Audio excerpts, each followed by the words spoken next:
Hi, I'm Lynette Kim, and thank you for joining me for today's podcast, TESOL Talk. And today I'm going to talk about something really important, which is focus when you're teaching in the ESL classroom.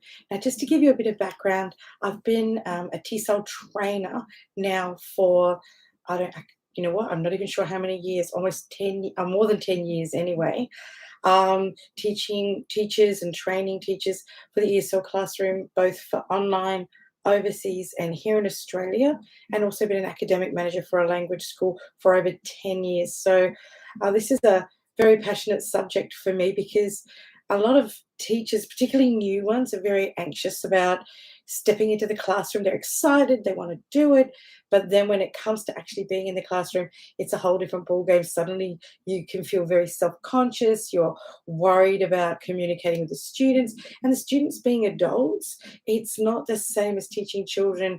You know, you with adults, you really have to earn your position with them because sometimes they're older than you, and it just makes a difference having that feeling of all these adults looking at you and expecting so much. So it's really important to understand when you step into the classroom what your focus is. Now, a lot of people think automatically, well, the focus has to be, the subject matter, or the focus has to be yourself. And they forget something very valuable that they should be actually focusing on. So I'm going to look at three aspects. So the first focus that a lot of teachers, particularly new ones, will have a problem with is they'll focus too much on themselves. So yourself. And this encompasses how you feel. You can actually focus on how you're feeling. You can think, I'm anxious, I'm tired, I'm not feeling great, whatever the reason, but you can focus on how you feel internally. Other teachers might focus on how they appear. They get their confidence from dressing very well and very tidy, which, I mean, obviously you should, but their appearance just is like a bit of an armor, like a shield, and so that can also be an issue. And also that some teachers focus a lot on maintaining control of the room, and this can actually come across the wrong way. So that's one thing you can focus on. The second is materials, as I mentioned before. So materials, obviously, in the ESL classroom, these are published resources, published books. They're good. There's a lot of information in there, but a lot of teachers just focus really tightly on what they're teaching, a roadmap for the lesson or their lesson plan, set activities, and the whole focus is on that. And thirdly, you could also, the other thing you could focus on is the students themselves. And so focusing on your relationship with the students within the classroom context, and how you're getting along, how they're feeling. So these are the three things. And some people can get very stressed if they are focusing on this. It might not be something they're comfortable with. That interpersonal communication, particularly with a room full of people, not just one or two. Sometimes it's easier to focus on people when it's just a couple of people, but when it's a big room, I don't know about you, but sometimes I've walked into a big party full of people and it's just made me feel overwhelmed, and so it can happen, that focus. So let's have a look at these three things more in depth. The first one, if your focus is number one on yourself, how you're feeling, how you appear, maintaining control of the room, then you're more likely to be self-conscious. You're more likely to make mistakes while teaching, just tripping over your words. You'll notice the students all looking at you, which can make you feel quite awkward. And you can start thinking about, in your head too much, focusing on yourself and just thinking to yourself. And that can actually take you away from what you're actually doing. And I've seen teachers do this. And you know what? I've done it myself. I remember there was a time when I had to train the very first ever TESOL course, and I had to drive to Brisbane, and I got lost on the way. I was late, and when I got there, I had to use this overhead projector. It was a bit old, and I'd not used one like that before, and I was messing up with putting the slides on and trying to keep up with the materials, and all of the TESOL teachers there, all the training teachers were all looking at me.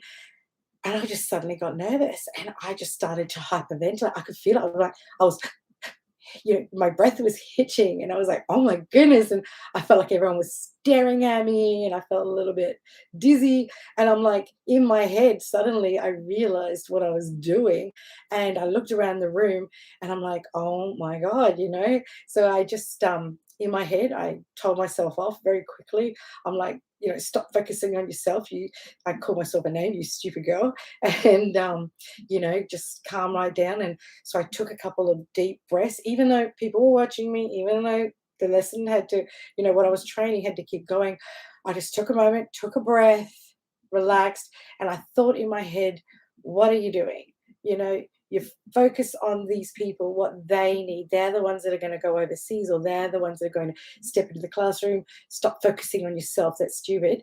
And actually, I started looking at them individually and talking to them individually instead of trying to talk to the room.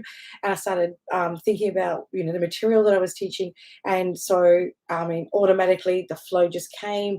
And after that, I felt like I didn't exist in a sense in the lesson. It was more a case of that communication. So, this is really important. If you focus too much on yourself, how you're feeling, how you're coming across, you can definitely throw it. I don't know if you've noticed this before, but particularly in my case, when I've listened to a really good speaker, someone, and I've really enjoyed what they've said, and the delivery was right, I can walk away and I'll know if it was a man or a woman and roughly what age they were. I have no idea what they wore or what they looked like, if they had glasses, even if they're attractive. You just don't notice because that delivery came across so well. So what I'm saying is, I'm not saying don't focus on what you wear because you do have to dress right, and you can focus a little bit on how you're feeling, but students will feel your focus and they're less forgiving of errors and less trusting and less comfortable in the classroom if they can notice that you're focusing on yourself too much. They'll see it, they'll sense it. They smell blood in the water, and and you'll feel that shift. So yes, focusing on yourself in the actual class. If you want to focus on yourself, do it before, but in the actual class while you're teaching, not a great idea. Now, the second option, the materials. Now, materials are really important. These are a planned roadmap of the lesson, and you have your lesson plan or your outline and set activities and how you're going to explain certain activities. You need to have all that, but you need to have that under your belt and tight before you go into the lesson. And once you get in the lesson, that should already automatically be an underlying foundation so that that isn't your focus in front of the students. You're not rattling through your papers. You're not, like looking at your lesson plan constantly and going, oh, where am I up to? Yes, I've got to do this now. They'll see that and that comes across as nervousness.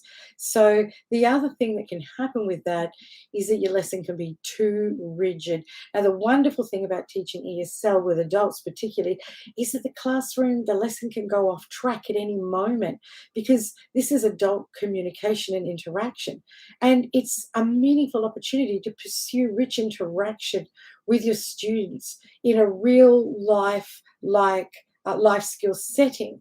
Because don't forget, they're paying to be in a classroom to learn English to use in their real lives. So if you keep it too much about the materials, the course book, teach exactly what's in the course book, when students come out of the classroom and they're asked, what did you learn? They all can go, oh, most will say something like, oh, I don't know, something. But if they've actually gotten to use what they've been learning in a real life context within their lesson, like Jane was saying in the last podcast, then, this is so meaningful. And you want to be able to be relaxed enough in the classroom to go off track and do that. So again, I'm not saying don't prepare. You do need to know your materials well. It's sloppy and unfair because students pay a lot of money and, but just don't rely on the materials to make your lesson good.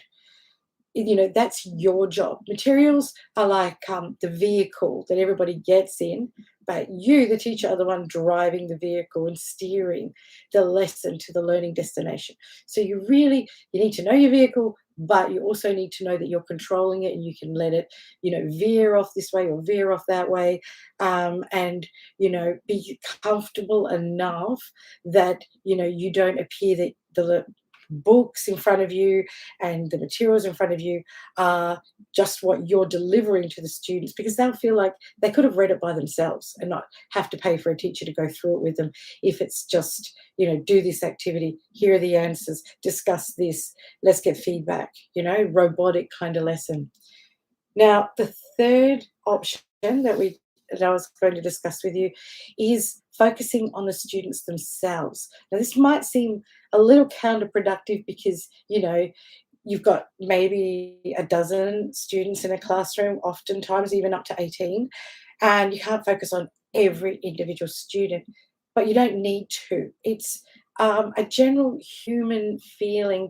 Students can read, and they can, your body language, they can read your facial expressions, they can feel the empathy and the understanding coming off you.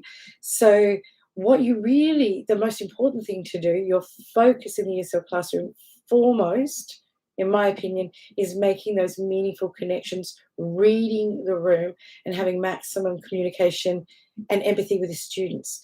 This will help you hold space.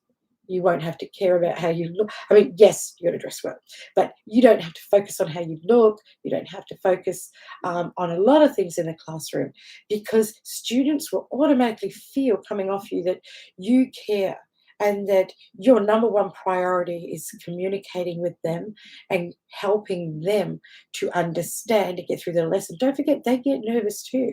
They're like, oh, can I understand this?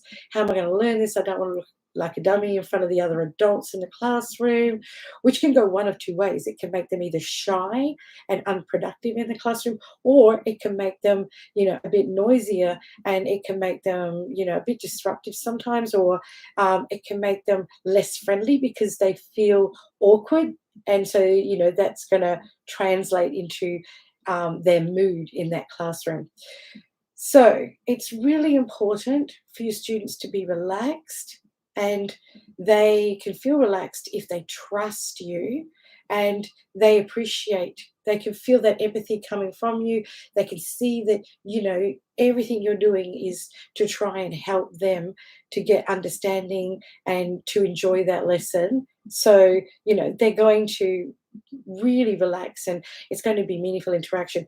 And another important thing is, when you have that empathy and that, communication in the classroom happening, students will forgive almost any mistake you make. And, it's going to happen. It happens to everybody. There's always going to be mistakes. And, I had an experience where I've had so many, seriously. But one of them, I was teaching a group of, I think, 12 or more students. They were about intermediate level. I was in a classroom, and at the back of the room were a couple of Japanese women, and I'm writing on the board, and they kept giggling. So I'd turn around, and the rest of the class, they'd be like, shh, like this. And I'd go back and I'd write again. I wasn't saying shh, the rest of the class was. And I'd write again, and they'd all start giggling. So I'd turn around, and I just went, okay, what is it? What's funny? Come on. So anyway, they pointed at my butt and went, teacher, your pants are torn. I'm like, what? And I felt my pants had black trousers on, and there was a lightning shaped tear in them. And of course, I had to have worn bright red underpants that day, which obviously was showing. And the whole class just erupted in laughter. And I mean, I broke up laughing too. And I'm like, oh my goodness. So I had to teach the rest of the lesson with a book, like just with a notebook covering my butt, saying to the students, don't look at my ass, and we're all just laughing and having a good time. But honestly, if you were focused on other things and your appearance in the classroom, had been a focus because it was giving you confidence, that could really throw you, something like that. You'd get so embarrassed you'd want to run out of the classroom. But because I already had that rapport with the students and that focus, they knew my focus was on them, it was just a laugh, it was a bit of a hoot, and, we just got past it and kept teaching. So different things can happen all the time. And another incident, I was teaching a TESOL course, training teachers, not ESL students, and I'm teaching away, and it was in a building that was quite new, and there were roadworks outside, and the weather had been bad. And so I'm teaching away, and all of a sudden, some people were pointing just above my head to my right. And I looked up, and there was a humongous rat just hanging over this railing just above me. And I was like, "Wow! Oh my goodness," you know. But the thing was, is because that rapport's already there, you get weird things happen. It doesn't throw you. Everyone has a bit of a laugh. We had a break, got maintenance to sort the issue out, but it's okay to do that. So focus is paramount in your classroom. And if you have everything else tucked away nicely, you know your materials well, you're well prepared, um, you don't focus on yourself and how you're feeling. It really is a mistake to do that. Deep breathe if you need to, but don't be rigid. Don't feel you have to control the room. That focus should always be on the students and meaningful connection and communication, and students will understand that, and you'll hold the space of that room, and teaching won't be a chore. You will really enjoy it, and you'll really feel that you benefit your students, and your students will relax and enjoy, and they'll get just so much more out of the lesson. So that's my TESOL talk tip for today. And the next one, I hope, I hope there's some things in there that you found interesting, and there'll be more things for us to chat in future. Thanks for listening.